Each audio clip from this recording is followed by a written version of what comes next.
तो जिस तरह से अपने बच्चों को ऐसे चिपका करके रखती हैं औरतें, वो गोद लिए हुए बच्चों को उस तरह नहीं, अलग ही रखती हैं, वो चिपकाती नहीं। अब आप इस बात को समझो प्रेम में, कि प्रेम जिससे हो जाता है, अगाध प्रेम जिससे रहता है, औलाद से प्रेम रहता है। झगड़ा कर लिया दो औरत ने, वो कहा लड़का हमारा है, वो दूसरा कहा हमारा है। उसके पति भी कुछ न बोले किसका है। दो औरतें थीं और दोनों को पैदा, दोनों से यानी दोनों के साथ हो रहा है, और वो भी कुछ न बोले। तब जो है उसका पलड़ा भारी हो गया कि जिसके बच्चे नहीं थे, कोर्ट में गई वो और पैसा खर्चा किया, और उसने अपना काल छल दिखाया, तो उसके फेवर में सब ये हो गया मामला। लेकिन जज जो था वो बड़ा बुद्धिमान था, इसीलिए उनको न्यायमूर्ति कहते हैं, क्योंकि न्याय करते हैं वो, तो जो इंसाफ करते हैं, जो बिकते नहीं हैं, जो अपने हाथों को गंदा नहीं करते हैं, गलत जजमेंट, गलत निर्णय ले करके अपने कलम नहीं चलाते हैं, उनके अंदर प्रभु की अंश रहती है, उनकी बुद्धि प्रखर रहती है, सोच समझ वाला चित्त रहता है। तो क्रीम मेलन जिसको कहते हैं, जैसे मक्खन होता है, उस तरह का उनका दिमाग था। तब उन्होंने जज साहब ने कहा कि भाई ऐसा है कि जब ये दोनों चैलेंज कर रही हैं कि मेरा बच्चा है, और ये नहीं मान रही हैं, और इसका बराबर पूरा पुख्ता सबूत नहीं मिल रहा है, तो क्यों न बच्चे को फाड़ दिया जाए बीच से, और ये समझो कि ले लें, दोनों ले लें बच्चे को, मंगाओ आरी और काटो मेरे सामने। अब आरी के लिए आदेश हो गया। अब वो जिसका बच्चा था वो चिल्लाई, बोली नहीं नहीं नहीं नहीं, मुझे बच्चा नहीं चाहिए, मेरे बच्चे को मैं कटने नहीं देना चाहती हूँ, दे दो सरकार इसी को, मेरा बच्चा मुझे नहीं चाहिए, मैं भूल जाऊँगी इसको, लेकिन मैं अपने बच्चे को जिंदा देखना चाहती हूँ। जज ने कहा इसी का है, दे दो इसको। जज ने कहा बच्चा इसी का है, क्योंकि प्रेम है उससे, अगाध प्रेम है, तो इसको दे दो। तो अब आप ये समझो प्रेमियों कि गुरु भक्ति किसको कहते हैं, जो गुरु कहें करो तुम सोई। तो गुरु भक्ति आता है तो ये बंधन कट जाते हैं। तो ये कैसे करते हैं, तरह तरह का उपाय निकाले रहते हैं। जैसे सेवा मिल रही है हम लोगों को, आप लोगों को, अब इसमें भी कर्म कट रहे हैं। आपका हाथ पैर यहाँ आया, सेवा मिल गई आपको, यह कार्यक्रम अनिश्चित हो गया, व्यवस्था लोग बनाए, भोजन बना रहे हैं, सफाई कर दिया, टेंट लगवा दिया, और सब इंतजाम में लगे हैं। सबको सेवा करा करके कर्म को काटते हैं, सेवा करा करके अंदर में प्रेम पैदा करते हैं, अंदर के बंधन को काटते हैं। तो यह तो इससे कटता है। मोटे बंधन जगत के गुरु भक्ति से काट, और जीने बंधन सूरत के काटें नाम प्रताप। वो जो झीना बंधन है कि जिसके लिए बहुत लोग परेशान हुए, कहा ना सत्य पुराण मोह कहो पाई, लेकिन छूट न अधिक अधिकार जो है और उलझता चला गया, वो बंधन नहीं कटा, और उसी बंधन के अंतर्गत दोबारा जन्म लेना पड़ा। तो वो कैसे कटेगा? वो भी जब कटेगा वो भी ढीला होगा, तभी तो जीवात्मा की रक्षा हो पाएगी। अब रक्षा कहाँ होगी? जब अपने प्रभु के पास पहुँच जाएगा, उसकी गोदी में जब बैठ जाएगा, तब किसी की हिम्मत पड़ेगी वहाँ से निकालने की, लेने की? जैसे समझो कि बाप के गोदी में लड़का भग करके जाए बैठ जाए, तो दूसरा लड़का उसको जो मारने के लिए आ रहा था, पकड़ने के लिए आ रहा था, कोई भी आ रहा था, हिम्मत पड़ेगी? नहीं पड़ेगी। और बाप अगर ज़बरदस्त है तो किसी की हिम्मत नहीं पड़ेगी। तो सबसे ज़बरदस्त तो वही हैं, कौन? जो हमारे आपके पिता हैं। जो हमारे आपके सिरजनहार हैं, तो उनकी गोदी में जब बैठ जाएगी ये जीवात्मा, तब ये समझो मुक्ति पा जाएगी, अमर हो जाएगी। तब किसी की हिम्मत नहीं पड़ेगी। वो अनि समझो मिल गए अगर, तब समझो कि अनि ये हो जाएगा। क्या हो जाएगा? जीवात्मा का कल्याण हो जाएगा। फिर ये इधर जन्मने मरने की पीड़ा से छुटकारा पा जाएगी, फिर इधर नहीं आएगी। कोई मांग करके भी लाओ उनको, तो मांग करके अब वो देने वाले नहीं। ये तो जिनको काल भगवान कहा गया, एक बार मांग करके ले आए, और ये जब से पाए तब से रगड़ाई करते रहे, भटकाते रहे। इसीलिए तो कहा गया कि जो है आप समझो कि भटक भटक सब भटका खाया, सतगुरु बिन कोई राह न पाया। बगैर सतगुरु के राह नहीं मिला, और सतगुरु मिले नहीं। अब जो गुरु महाराज मिले, ये बहुत दिन के बाद मिले, बहुत समय के बाद मिले, और याद दिलाया। जितने भी महापुरुष आए सब लोगों ने यही याद दिलाया कि भाई 184 भरम कर पग में हट क्यों आए, अब की पासा ना पड़ा। फिर उदाहरण देकर इसलिए समझाता हूँ कि आप लोगों के समझ में आ जाए, कहीं शंका न रह जाए कि बाबा अपने मन से बता रहे हैं, समझा रहे हैं, अपनी जमात बना रहे हैं, अपनी टीम बना रहे हैं। ये न समझ में आ जाए आपको, क्योंकि भ्रम और भूल में डालने वाले बहुत लोग रहते हैं। उनका काम ही ये रहता है कि भरमा दो, भटका दो, और रास्ते से अलग हो जाएंगे तो हमारे कब्जे में रहेंगे। तो कुछ काल के जीव भी इस तरह के होते हैं इस दुनिया संसार में, जो यही काम करते हैं। इसलिए उदाहरण देकर आपको समझा रहा हूँ। तो एक बार मौका मिला है आपको कि इसको मुक्ति दिला दो, गांठ को खुलवा लो।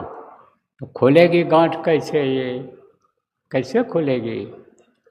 भजन ध्यान सुमिरन के द्वारा खुलेगी, जो आपको कराया जाता है, लेकिन कर नहीं पाते हो। आप भजन ध्यान सुमिरन, मन नहीं लगता है, बहुत कारण है। तो ये सब बात आपको बताऊंगा। अभी एक ही दिन में सारी बातें कहाँ बताई जा सकती हैं, और अभी आपको सुनने का मौका है। 3 टाइम का सत्संग गुरु महाराज के दया से अभी आपको सुनना है, कल दोनों समय और परसों सुबह का। तो बहुत सारी बातें इसमें आ जाएंगी, लेकिन मोटी मोटी बात आज आपको बता देता हूँ। बाकी जो बातें रह जाएंगी वो कुछ कल कुछ परसों यानी आपको बता दिया जाएगा। नए लोग जो आप आए हो, अभी तो आप सुनते रहो, जो समझ में आवे समझते रहो। उसके बाद में आपको जब नामदान दिया जाएगा और आपको समझा दिया जाएगा, तो बहुत सारी बातें तो नामदान देने के बाद, आपको नामदान देने के बाद अन्य समझ में आ जाएंगी। और जैसा बताया जाएगा वैसा जब आप करोगे तब आपके समझ में सब आ जाएगा। जो साधक होता है वो सब समझ जाता है। उसको तो कोई बात नहीं है। ये पढ़ना लिखना, ये तो कहा गया चातुरी, यह तो काम सहज। पढ़ना लिखना यह सरल होता है, आसान होता है, लेकिन काम जलन बन बस करन गगन चढ़न मुश्किल। तो जिसने अपने काम वासना को जला दिया है, आप समझो कि उसमें लिप्त नहीं हुआ, फंसा नहीं, वो मन को वश में कर लिया। जिन्होंने मार मन डाला उन्हीं को सूरमा कहना। वो तो सूरमा हो गए, जो साधक हो गए। तो अब आप ये समझो प्रेमियों कि ये बंधन से मुक्ति कैसे मिलेगी, रक्षा कैसे होगी, आपका रक्षा बंधन ये कैसे बनेगा, कैसे रक्षा बंधन होगा? ये होगा इस समय पर साधना शिविर लगाने से, साधना में बैठने से, साधना करने और कराने से। तो शिविर जगह जगह लगाए गए। कल बताऊंगा कि कब लगाया गया, कौन कौन सी शिविर लगाई गई। लेकिन आज से जो आपको योजना बनानी है, क्योंकि गोष्ठियाँ आपकी शुरू हो गई हैं, आप प्रांत के जो जिम्मेदार बैठे हो, आप जो जिला के लोग आए हो, यहाँ पर जो कुछ लोग आए हो, तो उनकी गोष्ठियाँ शुरू हो गई। गोष्ठी किसको कहते हैं? मीटिंग को गोष्ठी कहते हैं। उसमें क्या होता है, पीछे जो कार्य हुआ था उसकी समीक्षा की जाती है कि भाई पीछे जो आदेश मिला था उसका हमने कितना पालन किया और कितना करने लायक था नहीं कर पाए, और भविष्य में अगर कोई इस तरह का आदेश होगा तो हम किस तरह से पालन करेंगे, कराएंगे। तो गोष्ठियाँ शुरू हो गई हैं। और समझो आगे भी आपको करके योजना बनानी है, तो ये चीज़ तो मैं आज ही आपको बता दे रहा हूँ कि देखो अलग अलग साधना कराई गई, अलग अलग साधना का नाम रखा गया। आप ये समझो, जैसे बता दें, दो चार का बता देता हूँ आपको। आप ये समझो प्रेमियों की मुहूर्त की साधना 5 दिन की लगाई गई, उज्जैन आश्रम पर 9 दिन की साधना मुहूर्त वाली लगाई गई। फिर उसके बाद में भी साधना और साधना लगाई गई, उनका और भी नाम रखा गया।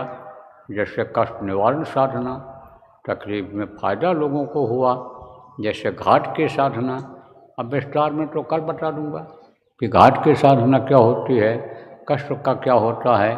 और फिर जो है पिंडी साधना, अंडी साधना, ब्रह्मांडी साधना, उसका नाम रखा गया। और अब जो साधना शिविर लगेगी उसका क्या नाम रहेगा? उसका नाम रहेगा चित्त की साधना। चित्त, मन और चित्त होता है ना, चित्त की साधना। और आप ये समझो अंतःकरण की साधना, और आप ये समझो विवेक की साधना। यह सब उसका अन्य नाम रहेगा। आप समझो कि यह इससे ख़त्म होगा। कल आपको विस्तार में सब बताऊंगा, आपको कल समझा दूंगा, तब तक और लोग आ जाएंगे, क्योंकि यह काम सबको करना रहेगा। तो यह आपको पूरा बता दूंगा। लेकिन ये समझो कि ये 4 खंडों में लगेगा। तो पहले जो साधना शिविर लगी है उसका समय दिया गया था और दिन भी बताया गया था, उस हिसाब से आप लोगों ने किया। लेकिन इसका समय तो ज़रूर दिया जाएगा, लेकिन कोई नियम इसका नहीं बताया जाएगा, क्योंकि आप लोग सब समझ गए हो। और कैसे लगाएंगे, कैसे सफल होंगे, किस तरह से करना रहेगा, यह सारी जानकारी आप लोगों को हो गई है। जो लोग साधना शिविर लगवाए हो और जो लोग साधना शिविर में गए हो, आपको जानकारी हो गई है, तो ज़्यादा कुछ बताने की ज़रूरत नहीं है। लेकिन ये आप ये समझो कि 40 दिन के अंदर पूरा कर लो। 40 दिन के अंदर, आज से मान लो जोड़ लो, नवरात्र आएगी अभी, नवरात्र से पहले पहले ये पूरा हो जाएगा। 4-6 दिन पहले, हफ्ता भर पहले ही पूरा कर दो आप इसको। 40 दिन तब तक हो जाएगा, तो 40 दिन में इसको पूरा कर दो। 4 चरणों में आप इसको लगा दो। समझ लो बात को, 4 चरणों में इसको लगा दो आप और पूरा कर दो। कभी भी करो, किसी भी दिन करो, किसी भी समय शुरू करो, किसी भी समय पर ख़त्म करो, वो आप अपनी सुविधा अनुसार कर लो। लेकिन ये जो साधना शिविर लगेगी इसका समय रहेगा 72 घंटे का, यानी 3 दिन 3 रात ये चलेगा। 24 घंटे वाला लगाते रहे अभी तक, 3 दिन का लगाना रहेगा। और जो लोग यहाँ नहीं पहुँच पाए हैं उनको 3 दिन का लगवा भी दिया गया है। कुछ दिन पहले उनको कहा गया था कि 3 दिन का साधना शिविर लगाने के बाद और फिर यानी समझो कि जो भी पूजन करते हो, जो भी भंडारा करते हो, आप लोग जो नहीं पहुंच पाते हो कार्यक्रमों में और अपने स्थान पर करते हो, आश्रमों पर करते हो, गाँव में करते हो, अपने ज़िला में करते हो, उसको कर लेना। तो बहुत जगहों पर लगा हुआ है। लेकिन अब से जो बोल रहा हूँ ये आपका जोड़ा जाएगा, उसको मत जोड़ लेना। यह तो आदेश आज से जारी हो रहा है आपके लिए कि इसको 40 दिन में 4 चरणों में आपको लगा करके पूरा करना है। अब कौन कौन लोग इसको लगाएंगे? वो सब लोग लगाएंगे जो लगा सकते हैं। तो कुछ जगहों पर तो कोई दिक्कत नहीं है, पहले लगा भी चुके थे और अनुसंधो उसमें मिले भी हैं और उनको टेस्ट भी मिल गया है, रस भी मिल गया है। किस चीज़ का रस मिल गया है? साधना का रस मिल गया है, उनको फल मिल गया है। और कौन सा फल मिला है? खट्टा फल नहीं मिला है, मीठा फल मिला है। तो उनकी तो आदत बन गई है, वो तो खुश हो जाते हैं। जैसे साधना शिविर का नाम लो, साधना शिविर लगेगी, अरे उछल पड़ते हैं, कहते हैं कि चलो बैठने का अवसर मिलेगा। वो लोग जिनका मन नहीं लगता है वो तो कतराते हैं, शुरू में कहते क्या बोझा आ गया ये सामने, क्या आदेश इस तरह का हो गया।